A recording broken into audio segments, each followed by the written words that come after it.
Welcome to the SAG-AFTRA Foundation's Conversations at Home. I'm Jenelle Riley.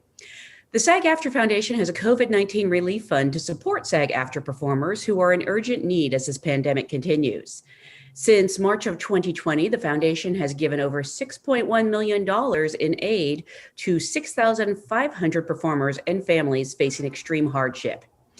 If you are a SAG-AFTRA member and you need help, please ask. And if you are able to support our community and this crucial effort, please give. Information can be found in the description of this video. And now it is my pleasure to introduce Mads Mikkelsen from Another Round. Thank you so much for being here. Thank you. Thanks for talking to me. Absolutely. Big fan of the film.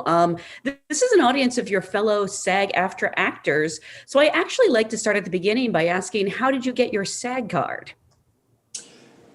I'm not sure how that worked out. I think I was in a few films back to back that were nominated for an Oscar. They were all Danish foreign films. And all of a sudden I just got this little beautiful card in through my mail. And I signed it. So I was a member. Was there like a letter saying, please come to Hollywood and America and make movies for us? No, I'm still looking for that letter. No, I'm based in Denmark. I never moved. If I was much younger, when things started going my way, working abroad, I might have considered it, but because I had two small kids at the point, so I just stayed home and tried my best from there. I'm sure that letter was just lost in the mail because you've been working both in Denmark and in American films for quite some time now. Yeah.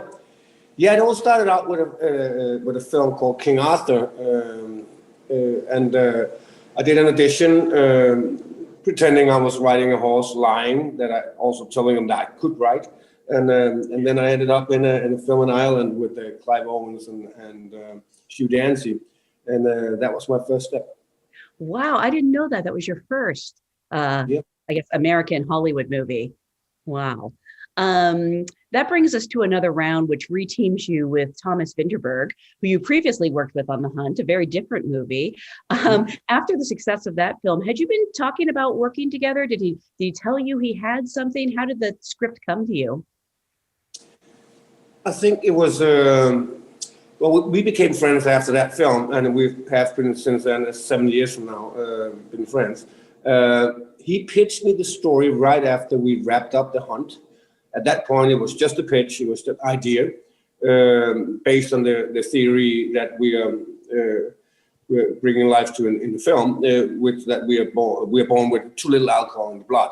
And my character was working as a man in the control tower in an airport, which was obviously a good base for a lot of funny situations. But I also had a hunch that he would go further with the film and do exactly what he did in the end, which is a film about embracing life and about friendship and family. So you've known about this film for like 8 or 9 years. Yeah, 7, 8 years, yeah. But yeah, it manifested itself when he started writing with Tobias, and then finally he was brave enough to pass it on to me, and I had a look at it, and I loved everything. Single page on that script. It was beautiful and heartbreaking, and something that I find that Thomas is a master of is like placing ordinary people in extraordinary situations, so we can relate to them, and he did that again.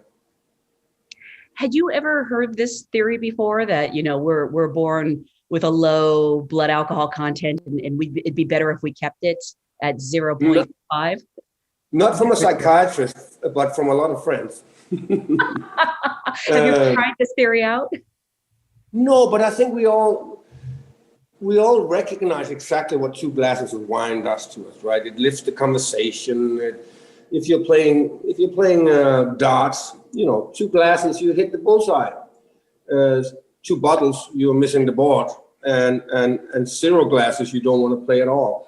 So we know it's been around for 6,000 or 7,000 years, and we know it's been used for different purposes, to get closer to the spirits or the gods, or just be a little more creative. So there is something magical in that zone, as we call it.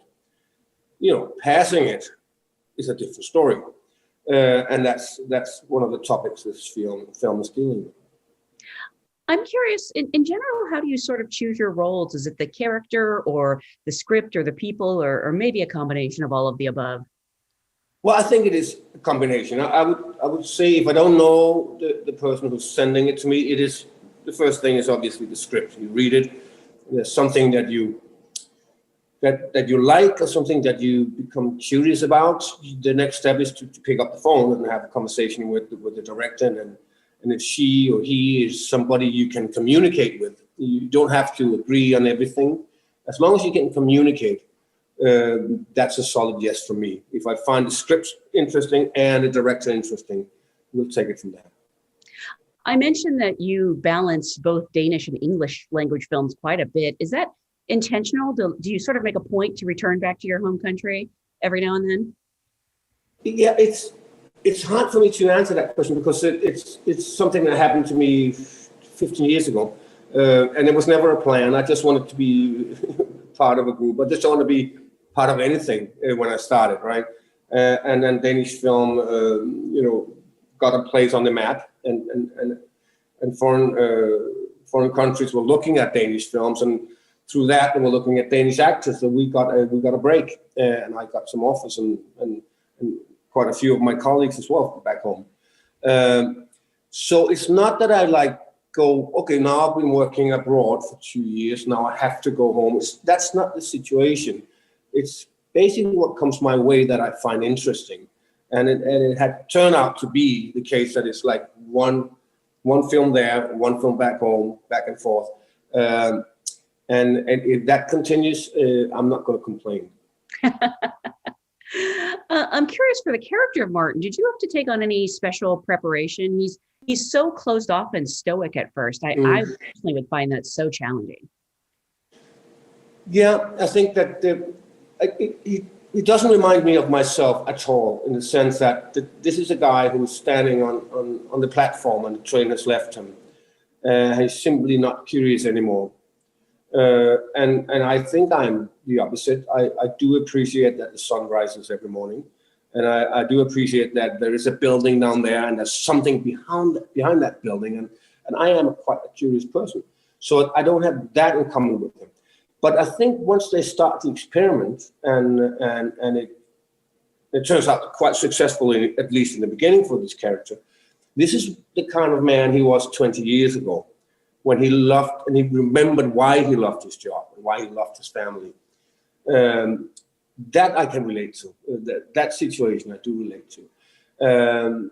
No, there was no preparation in that sense. It was mostly the script and going over that with Thomas and the writer and my fellow actors, and find little things we could improve or emphasize, and that's basically my preparation.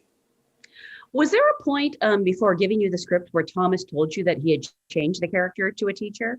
And did he ever go into why? Yeah, he told me that, and for good reason, because he wanted it to be a film about friendships as well, and that was so much easier to have them all working at the same place, so we could see that interaction between the characters, which would be obviously much more tricky if they were scattered around in the world. So he told me that, but that was not a big surprise to me. I knew Thomas has a sense of always bringing it into the family, and he might, when he pitched something, goes a little crazy, but he always brings it into the family. I've spoken to so many actors over the years who the two things I hear are the hardest to play are, strangely, waking up believably and that's a good point. That's a very good point. It's hard to convincingly. No one's like, It's much easier if you wake up in a state of shock. That was that's the one. Yeah. I don't know anyone who sits up in bed in shock, but we see it in the movies all the time. The other thing is playing drunk. You don't want to overdo it. You don't want to make it a character.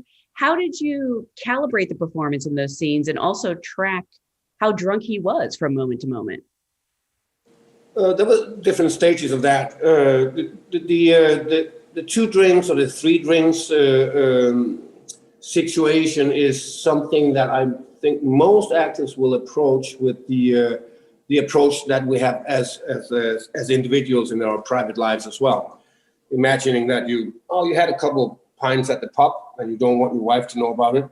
So you're trying your very best to hide that you're drunk, So that means you're walking slightly slower, you're a little more precise in your moves, and that gives you away.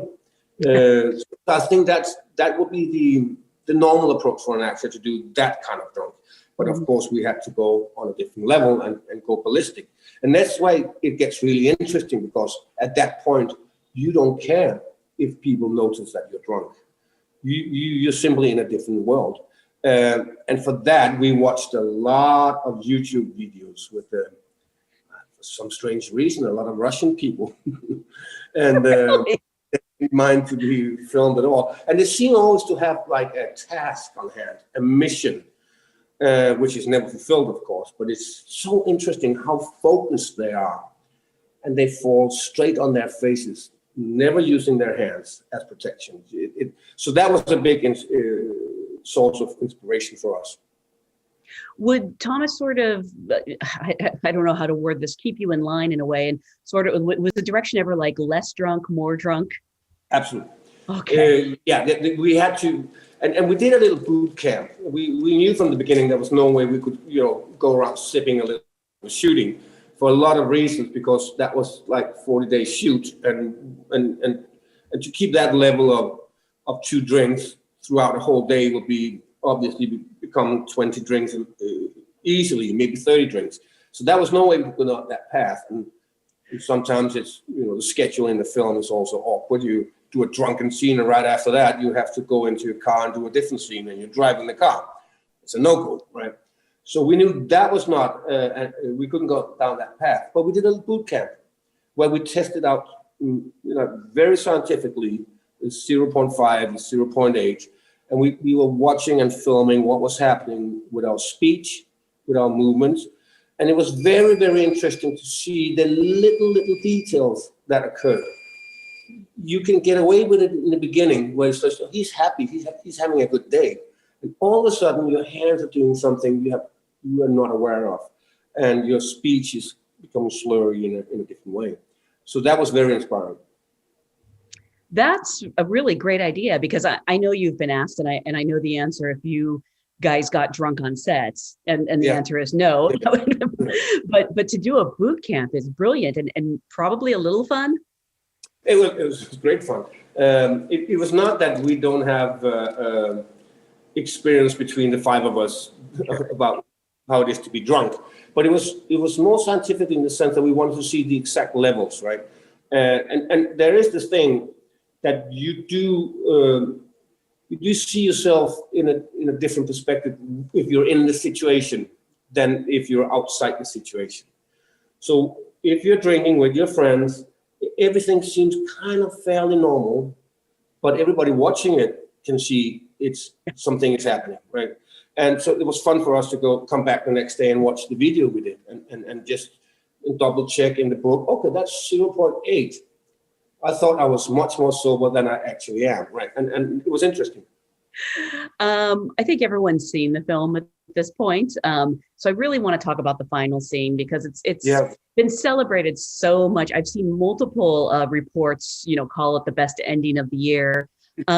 Was that written out specifically in the script? When did you know you'd be doing this amazing choreography for the final scene? It was always in the script. It was switching places quite a few times. It was in the middle for a long time, but Thomas had a hunch that he wanted to end it on that note, where we're watching a man who we are not sure whether he's flying or whether he's falling. That's the note he wanted to end it on. And we had different versions of that ending without the dance sequence, and we decided that we will do it through the dance. It was always in there, and it was a base for a lot of discussions. And I was hesitating a lot. I was quite reluctant. Not that I don't want to dance in the film, but I was afraid that it would come across as pretentious, because we're doing a realistic film. So in my world, it was always about a drunken man's fantasy, something we would heighten. We will tilt the camera. We'll do something a little strange and take it out of context somehow. And Thomas was super polite every time I said that, and he was nodding and listening. But he would always end with like, "No, Mads, you're just dancing," because that's what's happening. And I gave in, and then yes, he was absolutely right, and I was absolutely wrong. It's a beautiful, beautiful ending. But what I do love about it is that it doesn't look like a choreographed musical number. Like, he's a good dancer, which we've been told throughout the movie that he's a good dancer. So it really sets it up. But there are like certain movements that are, I'm trying to find the right word, and all I can think of is sort of off. Like it's not planned out. That's why I love it. I mean, there is a choreographer on this, and she's called Olivia, and obviously there was a generation gap between me and her. That when once many years ago, when I was a dancer, we did something else, and so we had to find a bridge between me and her. And she came up with the steps, and I added a bottle, maybe a few things, and she was wonderful to work with. But we wanted it to be an internal dance as opposed to an aesthetic dance. It was, the guy is obviously rusty, as I am. So it's not supposed to be a spectacular thing. We wanted to, he's lost something an hour ago that he loved, and he's just gained something an hour ago that he loved. So we wanted that to be the essence on the feel of the scene, and the dance was just a hat you're carrying, right? And I think that's one of the reasons why we pulled it off. So we didn't go out there and say, "Now look at a dance." You mentioned you have a dance background. How long had it been since you had been dancing? Oh, it's gotta be 92. What is that now? Wow. That's 28 odd years. Yep. Did it come back to you pretty quickly, or was it kind of arduous? Yeah, I mean, the idea of dancing comes back fairly quickly, but also the truth comes back really fast. Like, didn't I jump higher once? Wasn't I a little more flexible once? And so there was a part of me, luckily a small part of me, that went a little ambitious on my former craft. Yeah. And then I had to remind myself that, the character is also rusty, so that's what we're doing, right? I didn't prepare much more than just go into the gym and do the steps with the choreographer, Olivia. But I stretched out for a couple of weeks because it's different muscles, and you will easily pull a hamstring just doing one wrong thing. So that was the only approach I did, was like stretching out. How long did it take you to shoot that scene, and how did you feel afterwards in terms of soreness? Yeah, you nailed it. It was a couple of days, and like, always with cinematographers and directors, they always find the most beautiful locations, and they are not necessarily a helpful hand for the actors. It was cobblestones. I was dancing on cobblestones. Right. I hate cobblestones. Yeah. And they wet them down to make them look even cooler. So everything was a little tricky there. But 2 days, not always dancing, but there was a lot of things happening in that scene. There was the other teachers being celebrated. There were all the young people just, getting their shoulders down and being relieved from the burden of studying. And we also had the fantastic, gracious moment of the most famous ship in Denmark came into frame at one point when we had a lunch break, and everybody just dropped everything they were carrying and went out there and shot the scene with that in the background. So it was 2 days of doing the entire scene, but dancing, I don't know, we might have done it 20 times or something. Wow. Yeah, I was sore. I was very sore. I felt young in the moment, and the day after I felt my own age. You might have just answered this, but I'm curious, what was the most challenging scene or the most challenging part of playing Martin? The thing about when something is well written, and I had that experience when we did The Hunt as well, things might look very challenging on screen. It's not necessarily the most difficult thing you've ever done because it's well written. The lines are good, the dialogue is good, the co-actors are fantastic. Mm-hmm. and it might give you a stomach punch or an emotion, but for us, it's what we dream of. When it's difficult for us is when it's not working, when the dialogue is not working. And I didn't have any experience of that in this film at all. We had other issues, not that we have to dive down in that. We had other issues on this film that Thomas lost his daughter within 5 days of shooting. And she was a big part of the film. She was playing my daughter, and it was her story, her school. So I think that was the biggest issue for all of us, everybody on the film, that we had to somehow deal with making this a tribute to her, and at the same time making a film. Wow, that's terrible. Yeah, it was gruesome. And she was going to be in the film? She was going to be playing your daughter? Yeah, she was playing my daughter. Oh, wow. I actually am curious. You've played so many different characters. What has been your most challenging role over the years? Yeah, again, looking back, I remember things where it was super cold, or I was just losing 16 pounds in a week because it was tough. And that is, of course, challenging.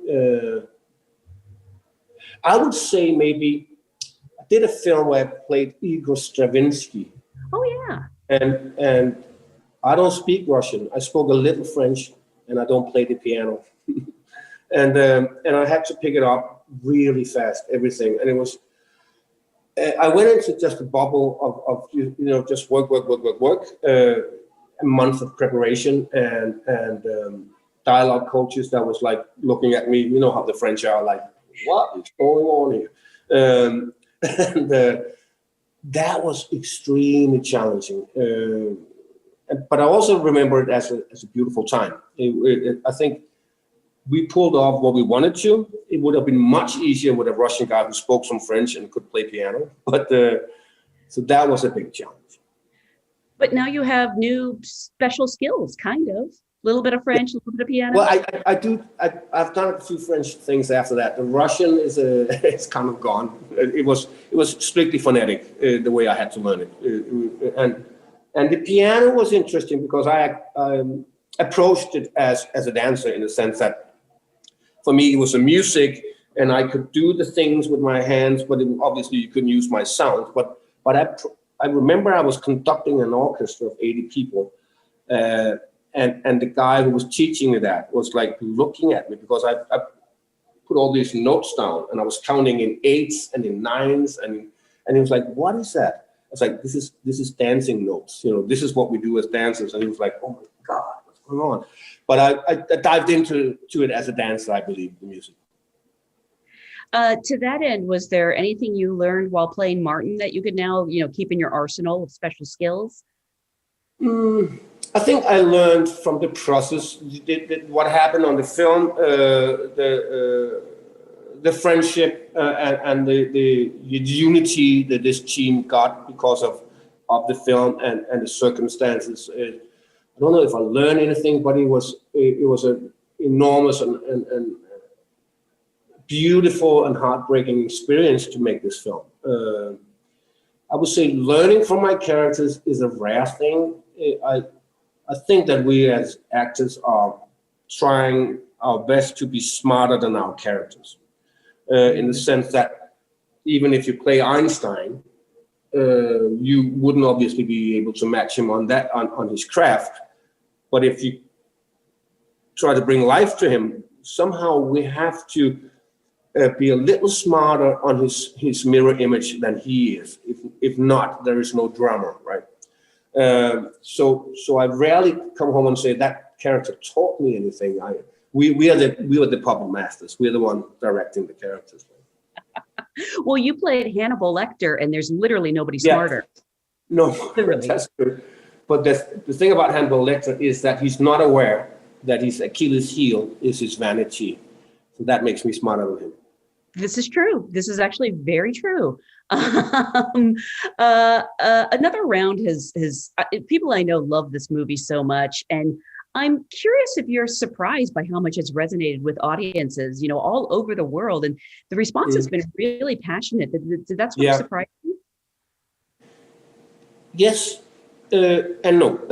I think we were really pleased with what we've done, and we can only cross our fingers and hope that other people will join that club. But what did surprise us was that we were a little worried that in the midst of the pandemic that this film was coming out.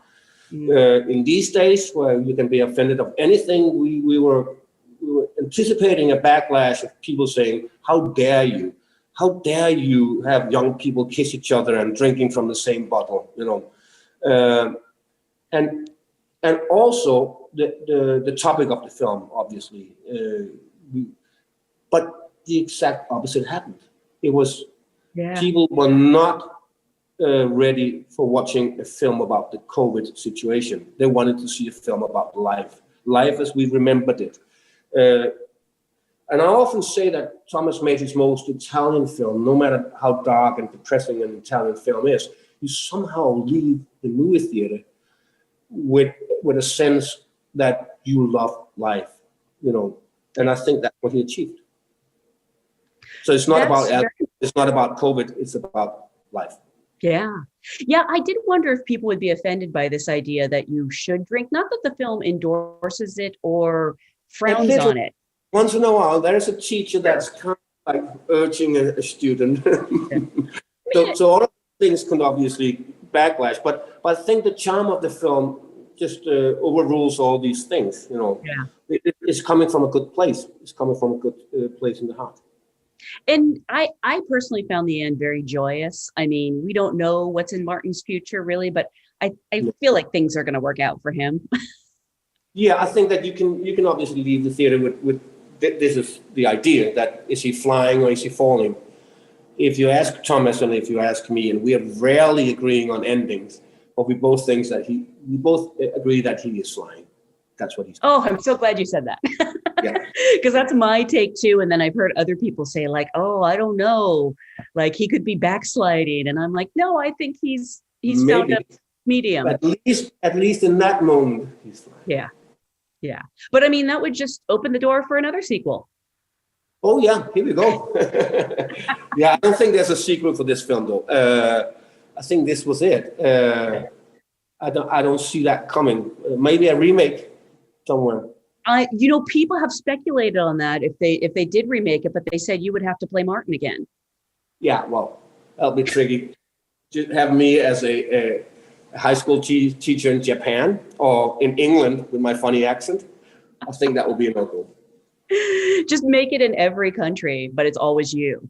You're right. I can obviously teach math. I can get away with that. Yeah. You'll have to learn Russian again, though, to do the Russian version. Oh, here we go. Tricky now. Do you mind if I ask you what you're working on now? I always look forward to your project, so I'd love to know. Yeah, I'm in London, and we are shooting Fantastic Beast 3. Yeah. You're Grindelwald. I'm Grindelwald, yeah. Wow. Following in a great tradition of Grindelwalds. There's been a few. There's been 3 of them.